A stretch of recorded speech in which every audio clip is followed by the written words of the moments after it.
Queria ler com os irmãos em João 3,16 e depois João 21, a partir do versículo 15, diz assim: Porque Deus amou tanto o mundo que deu o seu Filho único para que todo aquele que nele crê não pereça, mas tenha a vida eterna. João 21, a partir do versículo 15, ainda no mesmo livro, diz assim: Depois da refeição, Jesus perguntou a Simão Pedro: Simão, filho de João, você me ama mais do que estes outros? Sim, respondeu Pedro, o Senhor sabe que eu sou seu amigo. Então pastorei os meus cordeiros, disse Jesus. Jesus repetiu a pergunta: Simão, filho de João, você me ama de verdade? Sim, Senhor, disse Pedro, o Senhor sabe que eu sou seu amigo. Então cuide das minhas ovelhas, disse Jesus. Mais uma vez ele perguntou: Simão, filho de João, você é mesmo meu amigo? Pedro ficou triste porque Jesus fez a pergunta pela terceira vez. O Senhor conhece todas as coisas, o Senhor sabe quem eu sou, disse ele. Jesus disse: então pastorei as minhas ovelhas. Amém? Vamos orar? Pai querido, nós queremos te louvar, ó Deus, porque o Senhor é maravilhoso, porque o Senhor é bom, porque a tua misericórdia dura para sempre. E nós aqui, ó Deus, temos motivos para ser gratos a ti, Deus. Nós temos motivos, ó Pai, para ter um coração diante da tua presença de adorador. Ó Deus, um coração de filhos, ó Pai, que tem prazer em estar na tua presença, que tem prazer, Jesus, em estar aos teus pés para aprender de ti. Que o teu Santo Espírito nos ilumine nessa noite e nos conduza, ó Pai, a falar aquilo que está no teu coração, que nós possamos ser edificados pelo poder da tua palavra, Pai. No nome de Jesus, Pai, que a nossa fé possa, Senhor, ser edificada nesse dia de hoje. Fortalece, Senhor, as nossas vidas. Em nome de Jesus, que o Senhor fale aos corações também, ó Deus, trazendo paz, segurança e alegria. Amém. Meus irmãos, eu estive meditando nesse texto, mas antes de entrar no texto que eu li e discorrer da mensagem, eu queria ler uma redação que eu fiz. Essa redação eu fiz para passar no curso de validação de teologia no Mackenzie. E eu achei ela muito interessante, de acordo com o tema que eu me propus a pregar nessa noite. E eu queria compartilhar um pensamento com os irmãos como introdução da mensagem de hoje que nós iremos pregar. Amém? Bom, diz assim, a redação fala sobre construtivismo. E aí eu comecei a redação dizendo o seguinte: o homem como indivíduo sempre foi desafiado a superar os seus medos, seja eles em grau maior ou menor. O novo é de fato esquisito à primeira vista, mas o que é esquisito senão aquilo que é belo, diferente e atrativo aos olhos daqueles que admiram o trabalho do operário que constrói e está em construção. Muitos homens e mulheres lutaram para alcançar a liberdade e construir um mundo melhor. Foram exemplos de dedicação e até de sacrifício por uma causa. O que seria dos negros nos Estados Unidos se Martin Luther King não vencesse o seu medo e gritasse: eu tenho um sonho? Quem diria que a mulher que ocupa o maior cargo no Brasil já foi exilada e até sofreu agressões e ameaças de morte e até abusos? Como dizia o poeta, a felicidade é a máxima da ética. Entretanto, felicidade singular é felicidade individual, mas uma felicidade que visa não só em si, mas o próximo tem grande chance de ser felicidade de todos. A construção é parte do homem e o homem é a construção constante. Sua construção não são enriquecer, mas também a sua construção não somente o enriquece, mas também enriquece a outros. O ser humano sempre foi desafiado, que a vida exige de cada um de nós. O homem é o ser criado, mas que cria e se arrisca na sua construção e naquilo que constrói. Haja visto que essa experiência com o novo sempre lhe causou espanto e, superando seus desafios, nunca deve ter medo de tentar melhorar aquilo que já existe, mesmo que os resultados aparentemente não sejam como ele esperou. pois sua construção é parte do operar em construção. Eu usei um pouquinho da ideia de Vinícius de Moraes, ele fala sobre um poema muito bonito, e o poema que o Vinícius de Moraes ele faz é o operar em construção. E ele apresenta que o ser humano ele é mais ou menos isso. Ele é uma pessoa que constrói, mas também que ele está em construção constante. Que ele está em constante construção. Vou pegar aqui. Esqueci o meu rascunho ali em cima. Bom, esse texto que eu li do Evangelho de João, em João 3,16, é a máxima também daquilo que se resume a Bíblia. Se a Bíblia fosse se resumir em um versículo, a Bíblia se resumiria: porque Deus amou o mundo de tal maneira que deu o seu único Filho, para que todo aquele que nele crê não pereça, mas tenha vida eterna. E o Evangelho de João, ele apresenta um Jesus extraordinário, um Jesus maravilhoso, um Jesus meigo, um Jesus cheio de carinho, um Jesus que transforma a realidade das pessoas em uma nova realidade. O Evangelho de João mostra características do caráter de Jesus Cristo e do caráter da obra de Jesus Cristo. Muito obrigado pela água, meu irmão. Só falta ser corintiano. E essa palavra que eu li também em João 21, a partir do versículo 15, é interessante que Jesus ele encontra Pedro, e logo depois que Jesus ele ressuscita, ele aparece às suas testemunhas, ele aparece a alguns discípulos, e esses discípulos, quando Jesus aparece, muitos desses discípulos estavam longe do propósito que Jesus tinha para a vida deles. Por exemplo, os discípulos Pedro, André, Tomé, Natanael, nesse capítulo eles estavam pescando. Pedro como era o líder, Pedro por excelência, ele tinha a liderança nos lombos dele. Quando a gente lê o Evangelho, os Evangelhos, pelo menos eu no princípio da minha conversão, as pessoas perguntavam para mim, se tivesse assim um personagem da Bíblia que você queria ser, qual você seria? Eu queria ser Pedro, porque ele é um cara interessante. A personalidade de Pedro nos chama a atenção diante de como Jesus ele pega uma coisa rústica, dizendo assim, lembrando que Pedro, o nome significa pedra, né? Significa rocha, e Jesus ele pega uma rocha sem formosura e vai moldando ela e lapidando ela e trabalhando ela. A vida de Pedro não foi diferente. Pedro, quando ouviu acerca de Jesus, seu irmão André, ele disse, olha, achamos o Messias, achamos o Cristo, vamos lá para conhecer ele. E é impressionante que Jesus, na onde ele chega, ele causa mudanças radicais. Para alguns, Jesus ele é até meio mal educado, sabe? Porque ele chega na casa das pessoas e ele tira a tampa das panelas. Uma panela ele percebe que está cheirosa a comida. A outra panela ele tira também a tampa e percebe que está azeda. E aí o cheiro exala por toda a casa. A outra panela ele tira a tampa e percebe que está muito bom e ele prova disso. E parece que Jesus, quando ele chega em alguns cenários, e principalmente na nossa casa, na nossa vida, ele chega confrontando a nossa vida. Ele chega desestabilizando aquilo que a gente define como princípios, como valores, como verdades absolutas que nós acreditamos e defendemos. E aí ele faz algumas perguntas para a gente, Jesus. Ele usa algumas perguntas retóricas e aquelas perguntas que não têm resposta, sabe? Por exemplo, esse hino que nós cantamos, o que nos separará do amor de Deus? É uma pergunta retórica, porque essa pergunta não precisa de resposta.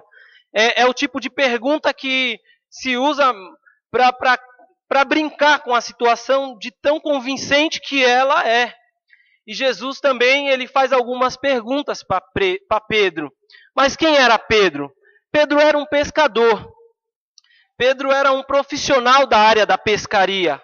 Pedro já era um homem que tinha família, que tinha esposa, que tinha filhos, que tinha uma formação de opinião, que tinha uma vida, que tinha suas obrigações, que tinha o seu ofício como pescador.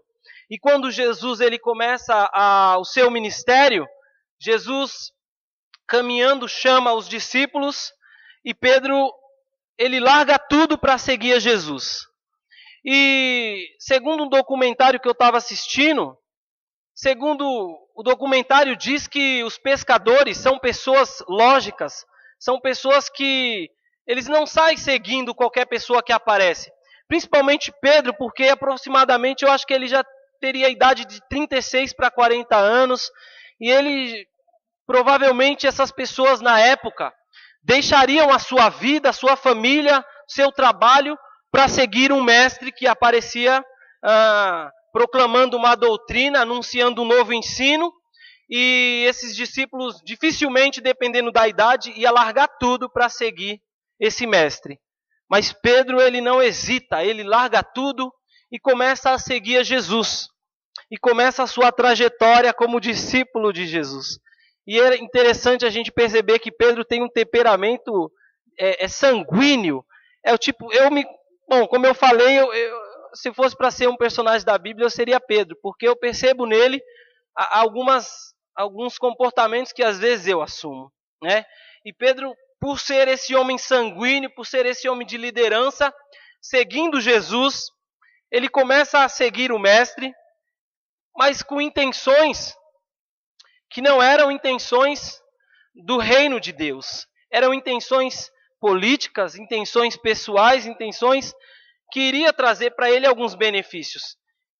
E a caminhada de Pedro com Jesus e a caminhada dos discípulos com Jesus foi essa caminhada de crescimento, essa caminhada de experiência, essa caminhada onde Jesus começa a confrontar os discípulos, a perceber qual que era a prioridade deles em seguir Jesus.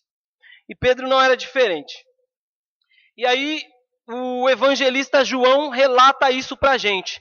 Relata que após os discípulos pescarem, Jesus aparece para eles.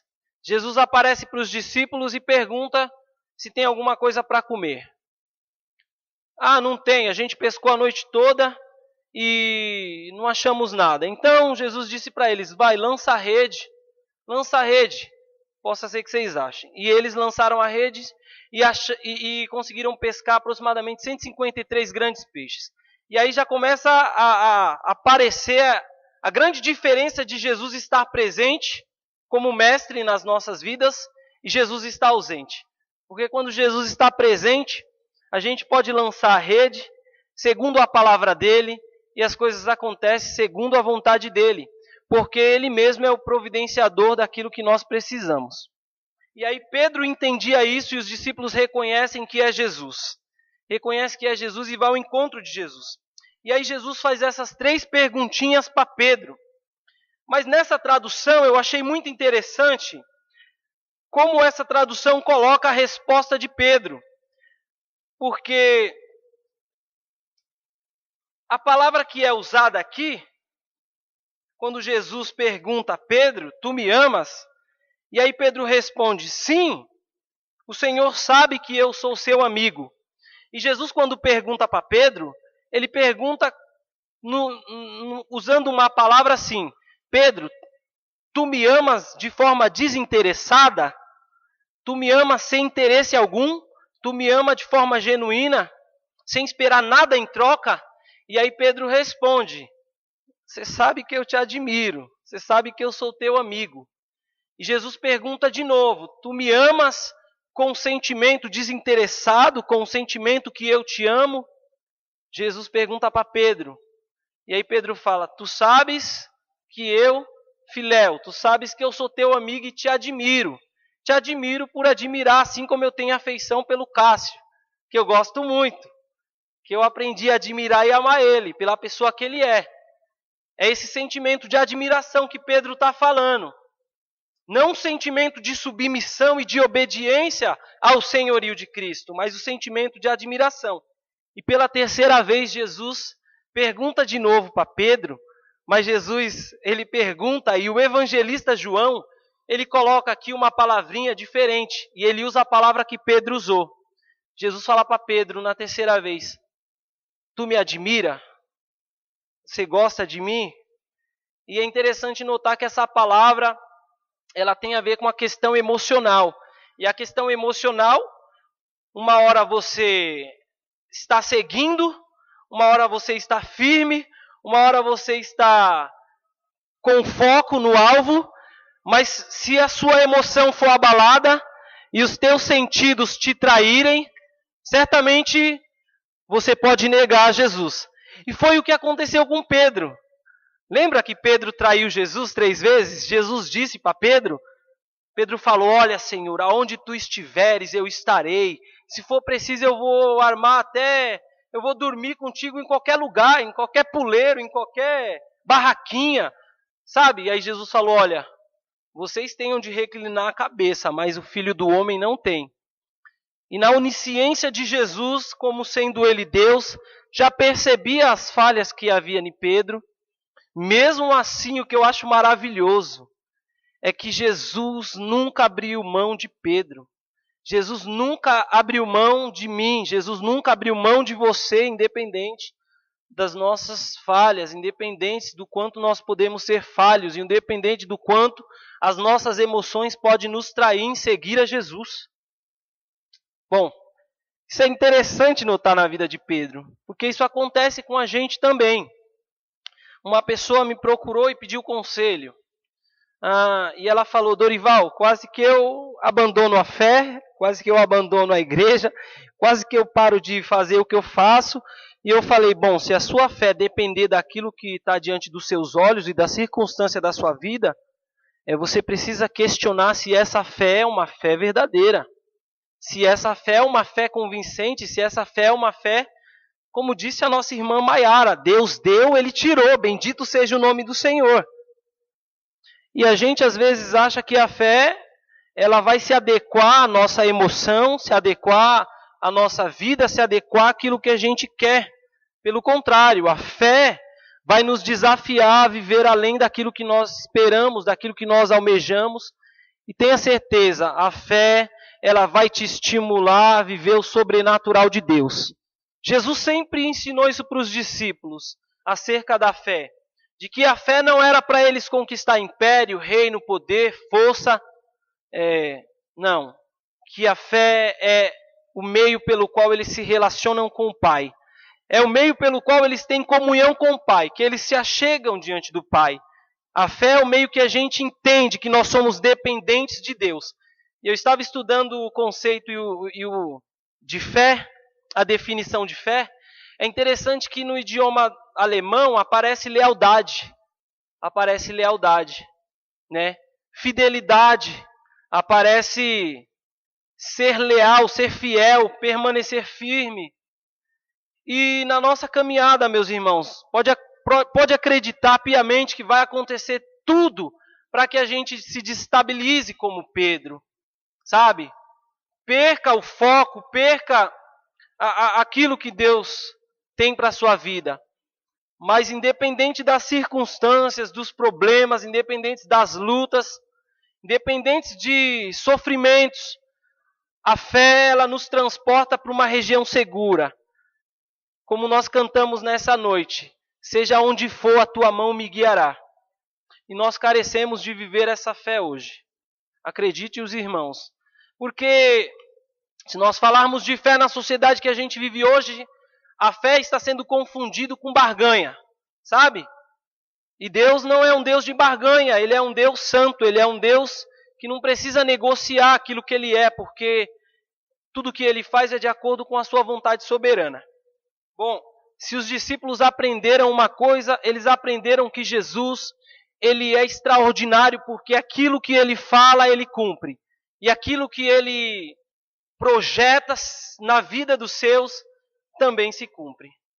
E aí Pedro, vivendo essa experiência com Jesus maravilhosa, começa a viver uma intimidade que vai levando a uma dependência e uma entrega maior.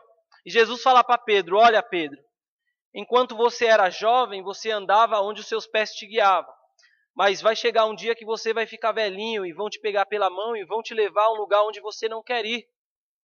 E Jesus já estava falando para Pedro o tipo de morte que ele teria que ter para glorificar o nome do Senhor. Existem algumas mortes que nós também precisamos experimentar para glorificar o nome de Cristo nas nossas vidas. Uma delas hoje é o ceticismo. Aqueles que não acreditam, segundo os Salmos, não me lembro o número, a Bíblia diz em Salmos que tolo é quem diz que Deus não existe. Porque como nós podemos provar a inexistência de Deus se conseguimos perceber a grandeza das coisas criadas e essas coisas criadas que Ele criou manifesta a glória dele. Uma outra coisa que eu percebo também acerca daquilo que não se torna barganha acerca da fé é achar que as coisas vão acontecer como nós queremos. Pedro e alguns discípulos acreditavam que o reino de Israel seria restaurado, o Império Romano iria perder o poder sobre Israel e parar de oprimir.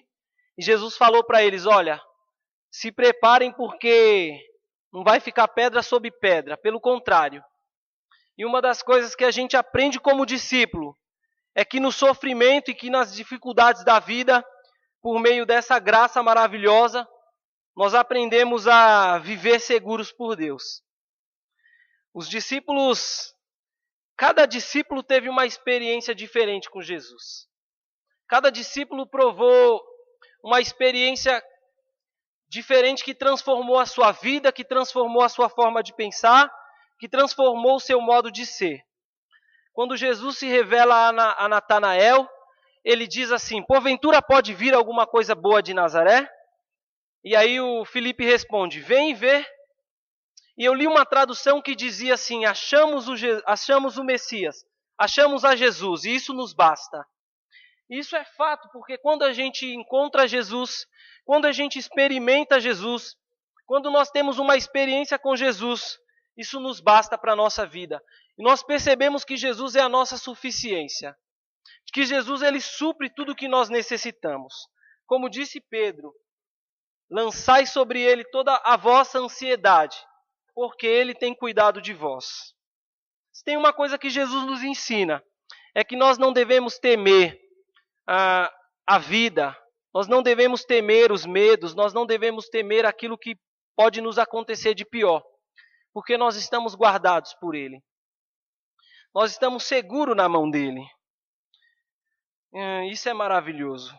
Eu admiro muito a pessoa de Jesus. Hoje eu vim pensando nessa mensagem e falando para mim mesmo que eu iria declarar que eu amo Jesus.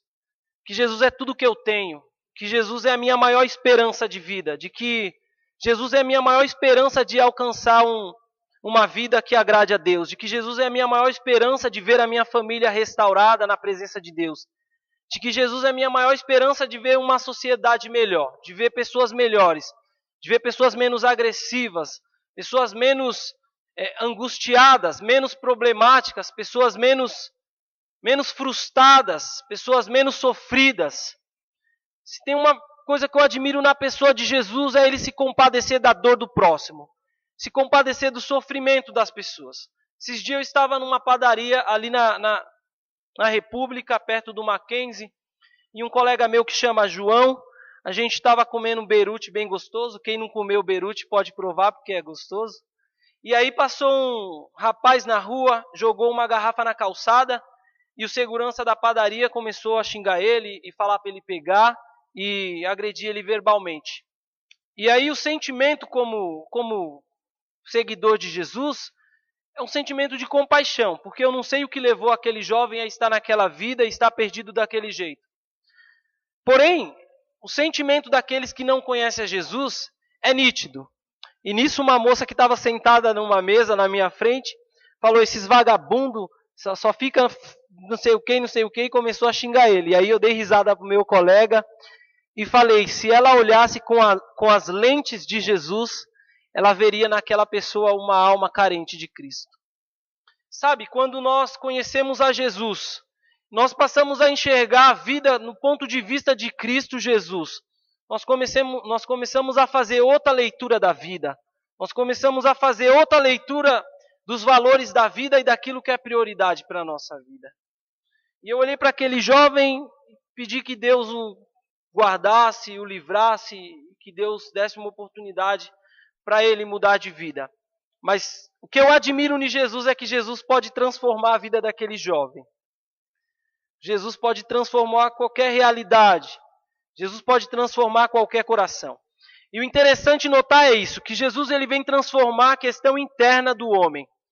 Ele vem mudar radicalmente a realidade do coração do ser humano, fazendo o ser humano perceber a carência que ele tem diante de Deus, do relacionamento que ele tem com Deus, do relacionamento que ele tem consigo mesmo e do relacionamento que ele tem com o próximo. Jesus veio nos ensinar isso. É por isso que a doutrina de Jesus é uma doutrina que ela rompe qualquer tipo de estrutura institucional ou qualquer tipo de tradição religiosa. Porque ela nos desafia todos os dias a olharmos as nossas vidas e lutarmos para sermos semelhantes a Jesus. Esse é o maior desejo de Deus.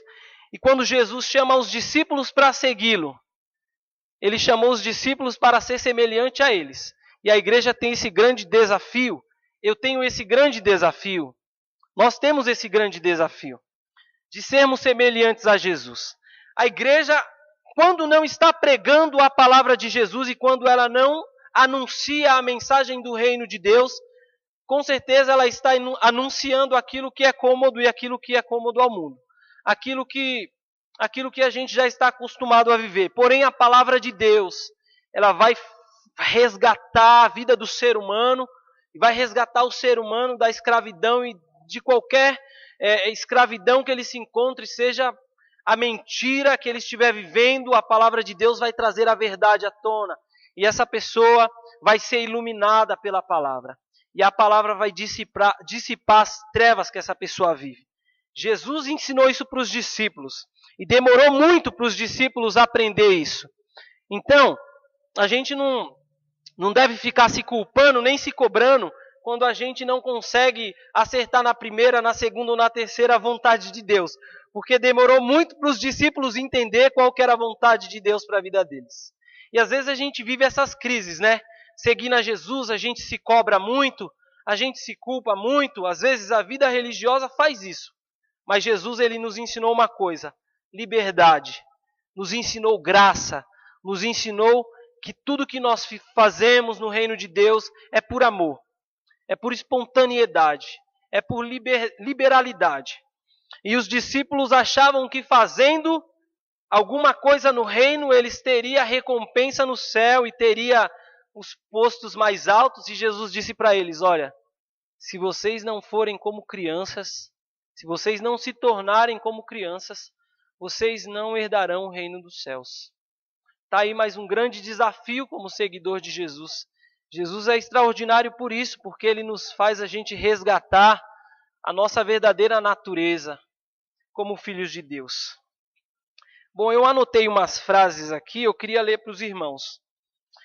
Quem diria que apenas um homem começaria uma obra com 12 homens, pescadores já em idade avançada, e diz, voltando àquilo que eu falei do documentário, diz o documentário que era quase impossível um pescador deixar sua profissão e seguir um mestre já em idade avançada, porque era como se ele abrisse mão de toda a vida dele, de todo investimento.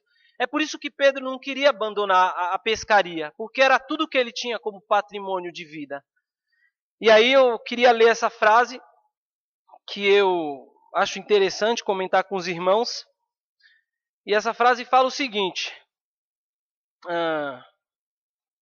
o novo mundo em que o Senhor nos coloca por meio das Escrituras, por meio da salvação, é uma jornada pelo caminho que Jesus Cristo, pelo poder do Espírito Santo, deixa eu começar a ler de novo. O novo mundo em que o Senhor nos coloca por meio das Escrituras é uma jornada pelo caminho de Jesus Cristo, pelo poder do Espírito, uma antecipação do clímax da comunhão final com o Deus Trino.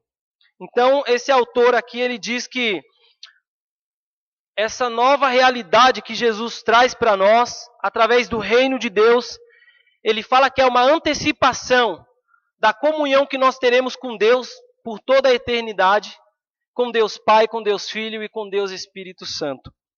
E que o que Jesus faz é nos trazer para essa nova realidade, para essa realidade de uma nova sociedade, de uma sociedade agora que vive a realidade do reino de Deus. E a realidade do reino de Deus é a realidade de justiça, é a realidade de alegria, é a realidade de paz, é a realidade de amor que transforma os corações das pessoas, que transforma as pessoas a serem verdadeiros irmãos e viver em comunidade.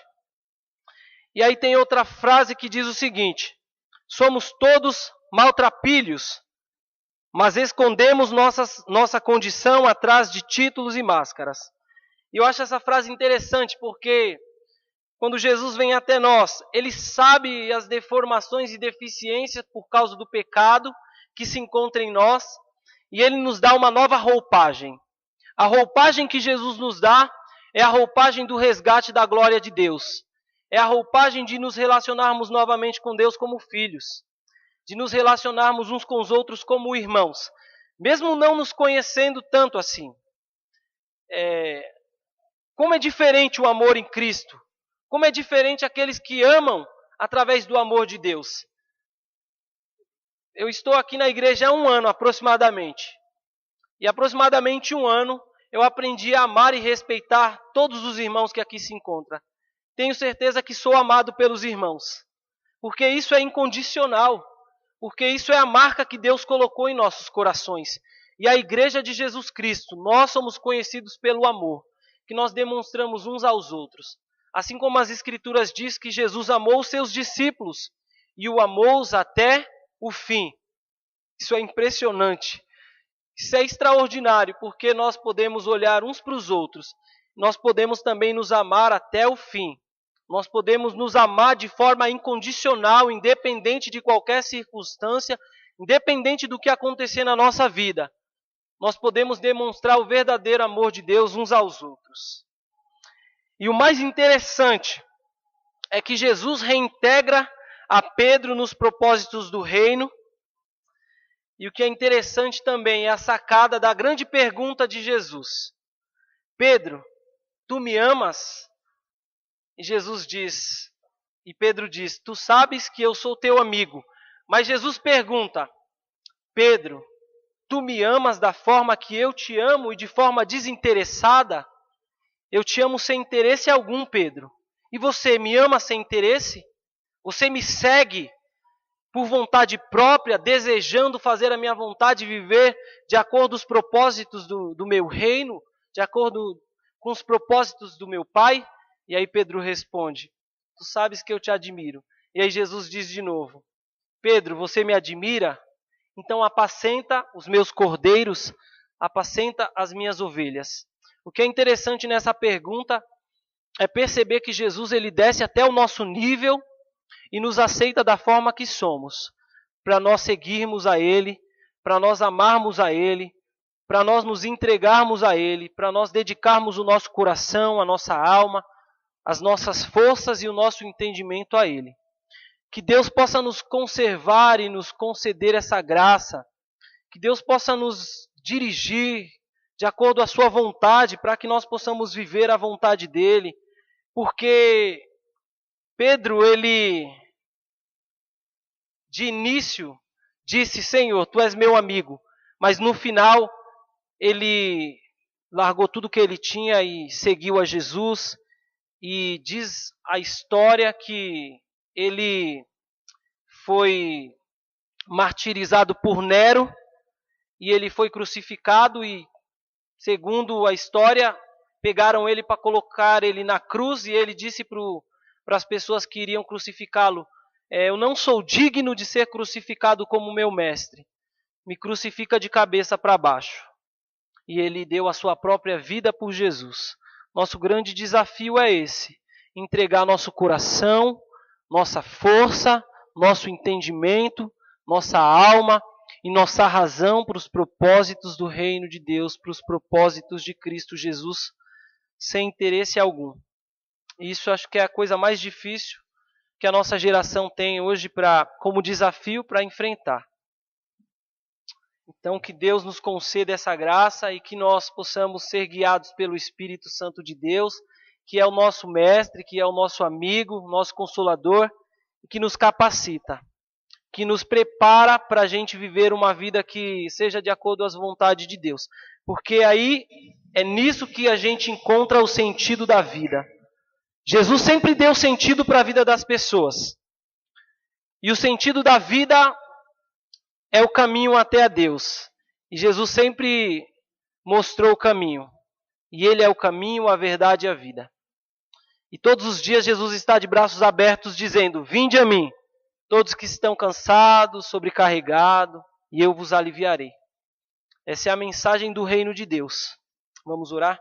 Pai Santo, bendito seja o teu nome, ó Deus, porque o Senhor veio ao nosso encontro e enviou o teu Filho amado para que nós, ó Deus, fôssemos salvos por meio desse teu amor, ó Pai, desse teu amor, Senhor, que é escandaloso, ó Pai.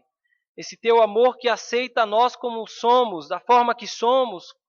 Ó Deus, o Senhor nos aceitou e nos perdoou e nos transformou.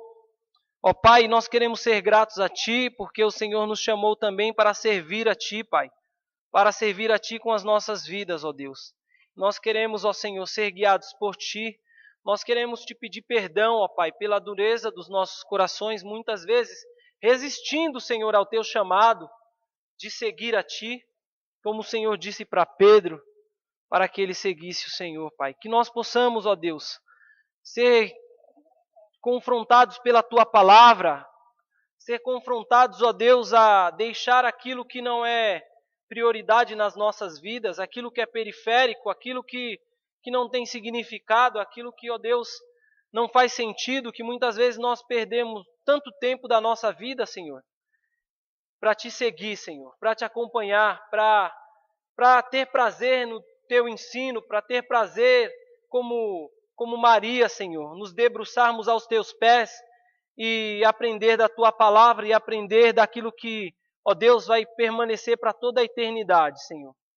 Senhor, que em nome de Jesus, Pai, encarecidamente e humildemente nós lhe suplicamos a Tua graça sobre as nossas vidas, sobre a Tua igreja, sobre as famílias do Sacomã, sobre as famílias da Mercês, da Vila Carioca, sobre os projetos, sobre cada um aqui que representa as suas famílias, Pai, seus amigos, seus trabalhos, que o Senhor possa nos usar como sal da terra, porque nós fomos salgados por Ti para salgar, Senhor. No nome de Jesus, Pai.